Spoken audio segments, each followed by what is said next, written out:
Hello student, welcome. तर बघा, last लेक्चरला आपण लेड स्टोरेज बॅटरी बघितली होती, तिचं वर्किंग कन्स्ट्रक्शन डिस्कस केलं होतं, सेल रिॲक्शन वगैरे वगैरे. त्याच्यामध्ये दोन प्रकारे काम होतं त्या लेड स्टोरेज बॅटरीमध्ये. ती जी सेल होती ती इलेक्ट्रोलायटिक सेलसारखं काम सुद्धा करते ज्यावेळेस तुम्ही रिचार्जिंग करता त्यावेळेस, आणि ज्यावेळेस सेल डिस्चार्ज होते त्यावेळेस गॅल्व्हॅनिक सेलसारखं काम करतं. म्हणजे त्याच वेळेस तुमचं काय होत असतं, केमिकल एनर्जी इलेक्ट्रिकल एनर्जीमध्ये कन्वर्ट होते. बरोबर. पुढचा जो टाईप आपल्याला बघायचा आहे आता सेलचा, तो बघायचा आहे fuel cells. What are fuel cells? The functioning of fuel cell is based on the fact that combustion reactions are redox type and can be used to generate electricity. Combustion होतं यामध्ये फ्युएलचं, आणि काय होतं, इलेक्ट्रिसिटी जनरेट होते. बरोबर. The fuel cells differ from ordinary galvanic cell in that the reactants are not placed within the cell. याच्यामध्ये काय असतं, या टाईपच्या सेलमध्ये, फ्युएल सेलमध्ये जे काही रिॲक्टंट असतात तुमचे, ते सेलमध्ये ठेवलेले नसतात. ते काय करता, तुम्ही ज्यावेळेस तुम्हाला प्रोड्यूस करायचं आहे करंट, ज्यावेळेस इलेक्ट्रिसिटी जनरेट करायची, त्यावेळेस ते फ्युएल्स पास करावे लागतात. बरोबर. They are continuously supplied to electrodes from the reservoir. In this cells one of the reactant is fuel such as hydrogen gas or methanol. या टाईपच्या सेलमध्ये कुठला रिॲक्टंट वापरला जातो इलेक्ट्रिसिटी जनरेट व्हायसाठी, तर हायड्रोजन गॅस वापरला जातो किंवा मिथेनॉल वापरला जातो. The other reactant such as oxygen is oxidant. एक दुसरा जो रिॲक्टंट आहे तो ऑक्सिजन वापरला जातो, म्हणून या टाईपच्या सेलला म्हटलं जातं H2O2 फ्युएल सेल. एक तर H2 gas as a fuel म्हणून वापरला जातो किंवा मिथेनॉल वापरला जातो, शक्यतो H2 वापरला जातो, म्हणून इथे या सेलला आपण म्हणतो H2O2 फ्युएल सेल किंवा hydrogen oxygen fuel cell. Okay. तो ऑक्सिजन असतो तो ऑक्सिडंटचं काम करतो. मग ही जी सेल असते हिचं कन्स्ट्रक्शन दिलेलं आहे बघा आपल्याला, diagram construction.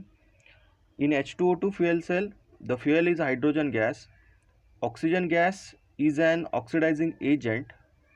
The energy of combustion of hydrogen is converted into electrical energy. जे काही कंबशन होतं हायड्रोजन इलेक्ट्रोडचं, त्याच्यामुळे काय होतं, त्या एनर्जीचं कन्वर्जन इलेक्ट्रिसिटी जनरेट करायसाठी यूज केलं जातं. ठीक आहे. जे काही कंबशन होऊन एनर्जी प्रोड्यूस होईल ते काय कशामध्ये कन्वर्ट होते, इलेक्ट्रिक एनर्जीमध्ये कन्वर्ट होते. मग त्याचं कन्स्ट्रक्शन दिलं आहे बघा. लेफ्ट साईडला ॲनोड आहे आणि राईट साईडला कॅथोड दिलेलं आहे. ग्राफाईट इलेक्ट्रोड असतात हे डीप केलेले हॉट ॲक्वियस KOH सोल्युशनमध्ये. तुमचा जो ॲनोड असतो तिकडून H2 गॅस पास केला जातो आणि जो कॅथोड असतो तिकडून O2 गॅस पास केला जातो. डायग्राममध्ये तुम्हाला दिसते. आणि जे ब्लॅक कलरने दाखवलेलं इलेक्ट्रोलायटिक सोल्युशन आहे ते कसलं आहे, हॉट ॲक्वियस KOHचं सोल्युशन आहे. तुम्हाला तेच कन्स्ट्रक्शनमध्ये दिलेलं आहे, सर्व वाचायचं, समजून घ्यायचं बघा. The anode and cathode are porous carbon rods. Carbon rod म्हणजेच ग्राफाईट इलेक्ट्रोड असतात ते, containing small amount of finely divided platinum metal that acts as catalyst. त्याच्यामध्ये थोड्याफार प्रमाणात फाईनली डिवायडेड प्लॅटिनम कॅटलिस्ट वापरलेला असतो, प्लॅटिनम मेटलचे तुकडे वापरलेले असतात. आणि ते जे काही इलेक्ट्रोड आहेत ते कशात डीप केलेले असतात, तर हॉट ॲक्वियस KOH सोल्युशनमध्ये डीप केलेले असतात. The carbon rods immersed in to electrolyte are shown in फिगरमध्ये दाखवलंच आहे आपल्याला. तुमचा जो हायड्रोजन गॅस आपण पास करतोय तो फ्युएलचं काम करणार आहे. तो हायड्रोजन गॅस कुठून पास केला जातो, तर hydrogen gas is continuously bubbled through anode and oxygen gas through cathode in to electrolyte. बरोबर. इलेक्ट्रोलायटिक सोल्युशनमध्ये H2 गॅस ॲनोडच्या साईडनी पास केला आहे बघा. डायग्राममध्ये लेफ्ट साईडला H2 गॅस पास केला आहे, इनलेट दिलेली आहे दोघी साईडनी, आणि कॅथोडच्या साईडनी O2 गॅस पास केलेला आहे. बरोबर. आता नेमकं रिॲक्शन कशा होतात तर बघा, ॲनोडकडून तुम्ही कुठला गॅस पास करता, H2 गॅस. त्या ठिकाणी काय होतं, ऑक्सिडेशन होतं.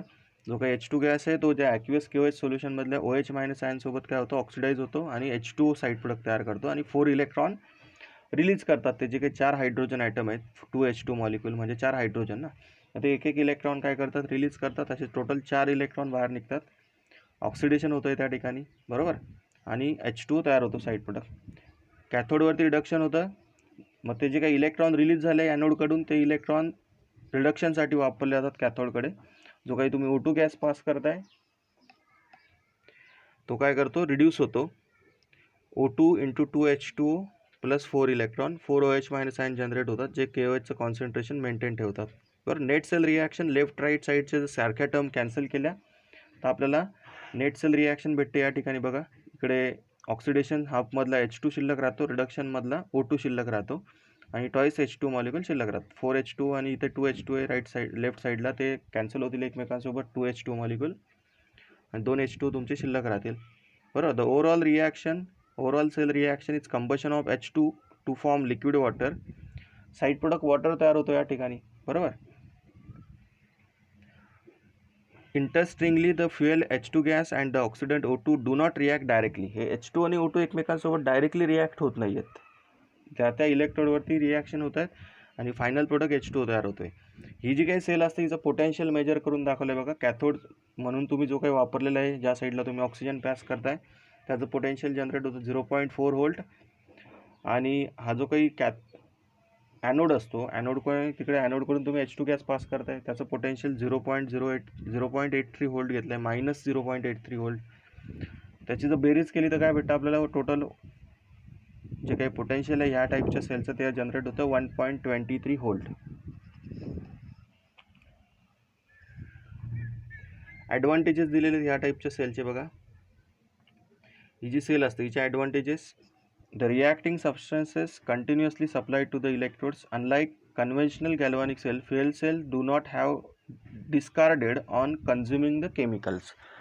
याच्यामध्ये तुम्ही फ्युएल पास करता, ज्यावेळेस गरज असते त्यावेळेस तुम्ही ते फ्युएल पास करता आणि इलेक्ट्रिसिटी जनरेट करता. याच्यामध्ये तुमचे जे काही केमिकल्स आहेत, रिॲक्टंट आहेत, ते भरून ठेवलेले नसतात. जसं लेड स्टोरेज बॅटरीमध्ये भरून ठेवलेलं असतं सल्फ्युरिक ॲसिड, इलेक्ट्रोड डीप केलेले असतात. तर ही सेल तुम्हाला ऐन टायमावर कन्स्ट्रक्ट करता येते आणि ते फ्युएल पास करून इलेक्ट्रिसिटी जनरेट करता येते, बरं. हिचं डिस्कार्ड, बाकीच्या सेल तुम्ही जसे डिस्कार्ड होतात, खराब होतात काही काळानंतर, तसे ह्या सेल खराब होत नाहीत, कारण तुम्ही केमिकलमध्ये डीप करून ठेवत नाही ना इलेक्ट्रोडला. ज्यावेळेस गरज असते त्यावेळेस केमिकल पास करता, ते गॅस पास करता. They are non polluting as the only reaction product is water. म्हणजे जो काही साईड प्रोडक्ट असतो तो वॉटर जनरेट होतो, त्याच्यामुळे याच्यापासून कुठल्याही प्रकारचं पोल्युशन होत नाही या फ्युएल सेलपासून, म्हणून या सेल कशा असतात, नॉन पोल्युटिंग असतात. Fuel cell provides electricity with an efficiency of 70%, which is twice as a large when compared with efficiency of thermal plants. म्हणजे थर्मल प्लांटपेक्षाही जास्त इफिशियन्सी आहे ह्या टाईपच्या सेलची. थर्मल प्लांटपेक्षाही कमी पोल्युशन पण होतं आणि इलेक्ट्रिसिटी जास्त जनरेट होते, बरोबर. थर्मल प्लांटमुळे काय होतं, टेम्परेचर वाढतं, म्हणजे पोल्युशन होतं एका प्रकारे. तसं या टाईपच्या सेलमुळे पोल्युशन होत नाही, साईड प्रोडक्टसुद्धा वॉटर जनरेट करतात या सेल. ड्रॉबॅक काय या टाईपच्या सेलचे, ते H2 गॅस फक्त हजार्डस असतो आणि तो बनवणं खूप महागात पडतं. त्याचा कॉस्ट जो असतो H2 गॅस बनवण्याचा तो जास्त असतो, तेवढाच एक ड्रॉबॅक आहे ह्या सेलचा. ॲप्लिकेशन दिलेत बघा. येणाऱ्या काळामध्ये ह्या टाईपच्या सेल जास्त वापरल्या जातील, कारण पोल्युशन होत नाही या टाईपच्या सेलमुळे, बरोबर. मग त्या दृष्टीने ॲप्लिकेशन दिलेत बघा आपल्याला. The fuel cell are used on experimental basis in automobiles. Experimental बेसिसवरती ह्या सेल आता ॲटोमोबाईल्समध्येही वापरल्या जायला सुरुवात झालेली आहे, बरोबर. पुढच्या काळात वापरल्या जातील मोठ्या प्रमाणात, पण आता सध्या एक्सपेरिमेंटल बेसिसवरती वापरल्या जात आहेत. The fuel cells are used for electrical power in space program. Space प्रोग्राममध्ये म्हणजे जे काही सॅटेलाईट वगैरे जातात अंतराळामध्ये, त्याच्यामध्ये त्या स्पेस क्राफ्ट्समध्ये या फ्युएल सेलचा वापर केला जातो, कारण याच्यापासून पोल्युशन नसतं कुठल्याच प्रकारचं, कारण त्या स्पेसमध्ये सायंटिस्ट लोकही असतात जाणारे त्या स्पेस क्राफ्टमध्ये, आणि त्याच्यामुळे त्या ठिकाणी पोल्युशन झालेलं चालत नाही त्या टाईपच्या सेलमध्ये, बरोबर. In spacecraft the fuel cell is operated at such a high temperature that the water evaporates at the same rate as it is formed.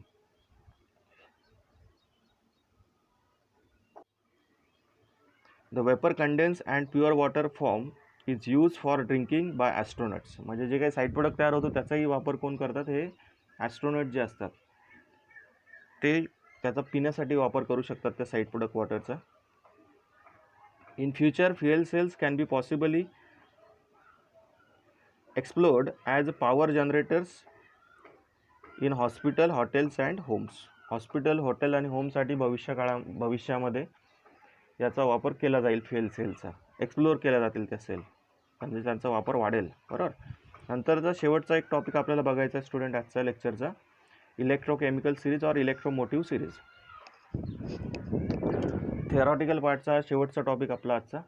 याच्यानंतर हे चॅप्टर संपेल आणि येत्या 2-4 दिवसामध्ये मी तुम्हाला न्यूमेरिकल्सचा एक व्हिडिओ दुपारच्या टायमामध्ये सेंड करून देईल, त्याची लिंक न्यूमेरिकल्सची.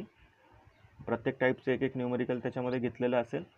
आता हे चॅप्टर संपेल, जरी मॅडमनी सोमवारपासून तुमचं दुसरं चॅप्टर सुरू केलं तरी एखाद दुसरा व्हिडिओ मी तुम्हाला न्यूमेरिकल्सचा सेंड करेल, लिंक सेंड करेल त्याची, तो तुम्ही बघून घ्यायचा, ठीक आहे. कारण थिअरॉटिकल पार्ट आपला आज संपतो आहे. सोमवारपासून पुढचं चॅप्टर KR पाटील मॅडम सुरू करतील. इलेक्ट्रोकेमिकल सिरीज म्हणजे नेमकं काय? The standard potential of a number of electrodes have been determine using standard hydrogen electrode. बऱ्याचशा सेलचं जे काही पोटेन्शियल आहे ते स्टँडर्ड हायड्रोजन गॅस इलेक्ट्रोड वापरून फाइंड आउट केलं जातं. कारण बघा, हायड्रोजन गॅस इलेक्ट्रोडला आपण रेफरन्स इलेक्ट्रोड म्हणतो, त्याचं पोटेन्शियल आपल्याला माहीत असतं आणि जनरली ते झिरोच असतं. त्याच्यामुळे त्या हायड्रोजन इलेक्ट्रोडला तुम्ही दुसऱ्या अननोन सेलसोबत कनेक्ट करून त्या अननोन सेलचं पोटेन्शियल फाइंड आउट करता. कारण की जो काही पोटेन्शिओमीटरमध्ये तुम्हाला करंट भेटेल, पोटेन्शियल भेटेल, ते एकट्या त्या अननोन सेलचं असतं. कारण हायड्रोजन गॅस इलेक्ट्रोडचं पोटेन्शियल झिरो असतं, आपल्याला माहीत आहे, बरोबर. मग ते अननोन इलेक्ट्रोड जे आहेत त्यांचं पोटेन्शियल आपण हायड्रोजन गॅस इलेक्ट्रोडचा यूज करून फाइंड आउट करतो आणि त्याचा टेबल आपल्याला खाली दिलेला आहे. जे काही अननोन इलेक्ट्रोड आहेत त्यांचं पोटेन्शियल आपल्याला खाली दिलेलं आहे आणि ती जी काही तो जो काही टेबल आहे त्या टेबललाच म्हटलं जातं इलेक्ट्रोकेमिकल सिरीज. त्या अननोन सेलला अरेंज केलेलं आहे त्यांच्या पोटेन्शियलनुसार डिक्रीजिंग ऑर्डरमध्ये त्या सेलला अरेंज केलेलं आहे आणि ती जी काही सिरीज आहे इलेक्ट्रोडची त्याला इलेक्ट्रोकेमिकल सिरीज म्हणतात. मग ह्या इलेक्ट्रोकेमिकल सिरीजचे ॲप्लिकेशन काय? तर फर्स्ट ॲप्लिकेशन दिलं आहे बघा खाली, to find out relative strength of oxidising agent. Oxidising एजंटची स्ट्रेंथ फाइंड आउट करायसाठी या इलेक्ट्रोकेमिकल सिरीजचा यूज केला जातो की कोणाचं रिड्युसिंग पॉवर किंवा ऑक्सिडायझिंग पॉवर जास्त आहे हे फाइंड आउट करतो आपण. मग फर्स्ट आपण फाइंड आउट करू स्ट्रेंथ ऑफ ऑक्सिडायझिंग एजंट, बरोबर, relative strength of oxidising agent. The species on the left side of the half reaction, ज्या काही आपल्याला टेबलमध्ये आता खाली दिलेला जो टेबल आहे, खाली दिलेला हा टेबल बघा, या टेबलमध्ये लेफ्ट साईडला ज्या स्पेसिस आहेत त्या कसलं काम करतात? तर ऑक्सिडायझिंग एजंटचं काम करतात. E0 value is measure of the tendency of the species to accept electron and get reduce. ही E0 व्हॅल्यू जी आहे ती काय इंडिकेट करते? Tendency of species to accept electron. Electron घेईल आणि रिड्यूस होईल आणि समोरच्याचं काय करेल? ज्याच्याकडून इलेक्ट्रॉन घेईल त्याचं ऑक्सिडेशन करेल ना. म्हणजेच कोणाची ऑक्सिडायझिंग पॉवर जास्त आहे ती आपण फाइंड आउट करू शकतो. In other words, E0 value measure the strength of substance as a oxidizing agent. कारण त्याचं स्वतःचं रिडक्शन होणार आहे, त्याची स्वतःची इलेक्ट्रॉन घ्यायची टेंडन्सी किती ते आपल्याला ही व्हॅल्यू दाखवते, बरोबर. म्हणजेच त्याचं ऑक्सिडायझिंग पॉवर किती आहे ते आपण फाइंड करतो त्या व्हॅल्यूवरून, E0च्या व्हॅल्यूवरून, स्टँडर्ड इलेक्ट्रोड पोटेन्शियलवरून. Larger the E0 value, greater is the oxidising strength. The species in the top left side of half reaction are strong oxidizing agent.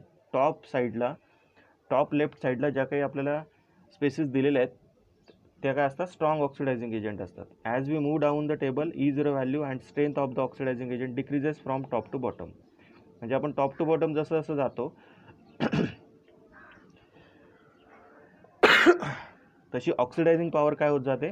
Decrease होत जाते. ओके. त्याच्यानंतर दुसरं ॲप्लिकेशन दिलं आपल्याला relative strength of reducing agent. त्याच्या अपोजिटमध्ये reducing एजंटसाठी असेल. Down the group जसं जाऊ आपण, त्या इलेक्ट्रोकेमिकल सिरीजमध्ये जसं जसं खाली जाऊ तसं तसं रिड्युसिंग एजंटची स्ट्रेंथ वाढत जाते. म्हणजे त्या ज्या व्हॅल्यू आहेत, ह्या ज्या व्हॅल्यू दिलेल्या आहेत बघा कोपऱ्यात आपल्याला, या व्हॅल्यू जशा जशा निगेटिव्ह होत गेल्या बघा, वरती 2.87, 1.78, हळूहळू हा जो मध्यभागी दिलेला इलेक्ट्रोड आहे हिरव्या शेडमध्ये, तो हायड्रोजन गॅस इलेक्ट्रोड, त्याचं पोटेन्शियल किती असतं? 0 असतं, बरोबर. खाली जसं जसं निगेटिव्ह होत चालल्या व्हॅल्यू, जितकी निगेटिव्ह व्हॅल्यू असेल त्याच्या पोटेन्शियलची, E0ची व्हॅल्यू जेवढी निगेटिव्ह तेवढी त्याची रिड्युसिंग एजंटची स्ट्रेंथ जी असेल ती जास्त असते. म्हणजे तो रिड्युसिंग एजंटचं काम करतो. तो जो काही स्पेसिस असेल, इलेक्ट्रोड असेल, तो रिड्युसिंग एजंट म्हणून काम करतो. जे टॉपला दिलेले आहेत इलेक्ट्रोड ते ऑक्सिडायझिंग एजंटचं काम करतात. म्हणजे त्यांचं स्वतःचं रिडक्शन होतं. म्हणजे रिड्युसिंग एजंट म्हणून जे काम करतात त्यांचं स्वतःचं ऑक्सिडेशन होतं. त्यांचे व्हॅल्यू निगेटिव्हमध्ये आहेत. त्यांचे इलेक्ट्रोड पोटेन्शियल व्हॅल्यू ह्या निगेटिव्हमध्ये आहेत, दिसत आहेत.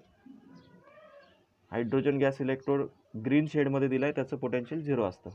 ठीक आहे. तर अशा प्रकारे अननोन पोटेन्शियल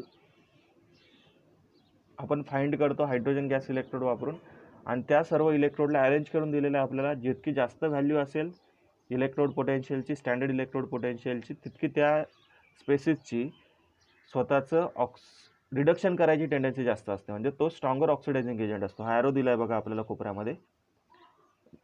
जसं जसं तुमची इलेक्ट्रोड पोटेन्शियल व्हॅल्यू जास्त होत गेली आहे तसं तसं त्याची ऑक्सिडायझिंग एजंटची पॉवर वाढत गेली आहे. म्हणजे त्याचं स्वतःचं रिडक्शन करायची टेंडन्सी वाढत गेली आहे. आणि लेफ्ट साईडला ज्या व्हॅल्यू दिल्यात, जो ॲरो दिला आहे तो दिला आहे बघा वरतून तर खाली जसं जसं जातो आपण, म्हणजे जसं जसं व्हॅल्यू कमी होत जाते तुमची, जास्त निगेटिव्ह होत जाते, तसं तसं रिड्युसिंग एजंटची पॉवर वाढत जाते. ओके. तर हे तुमचं ॲप्लिकेशन्स आहेत इलेक्ट्रोकेमिकल सिरीजचे. तर आपण आता थांबू स्टुडंट. हे थेरॉटिकल पार्ट जो होता तो आपला संपलेला आहे. जर काही कळलं नसेल तर विचारून घ्याल आणि अभ्यास कराल. जे काही न्यूमरिकल्स आहेत त्याचा व्हिडिओ मी तुम्हाला 1-2-3 दिवसामध्ये सेंड करून देईल. तुमचं पुढचं चॅप्टर मॅडम सुरू करून देतील सोमवारपासून. मी दुपारच्या टायमामध्ये तो व्हिडिओ सेंड करेल, मंगळवारी किंवा बुधवारी. ठीक आहे. तर आपण आता थांबू. अभ्यास करा आणि स्वतःची काळजी घ्या.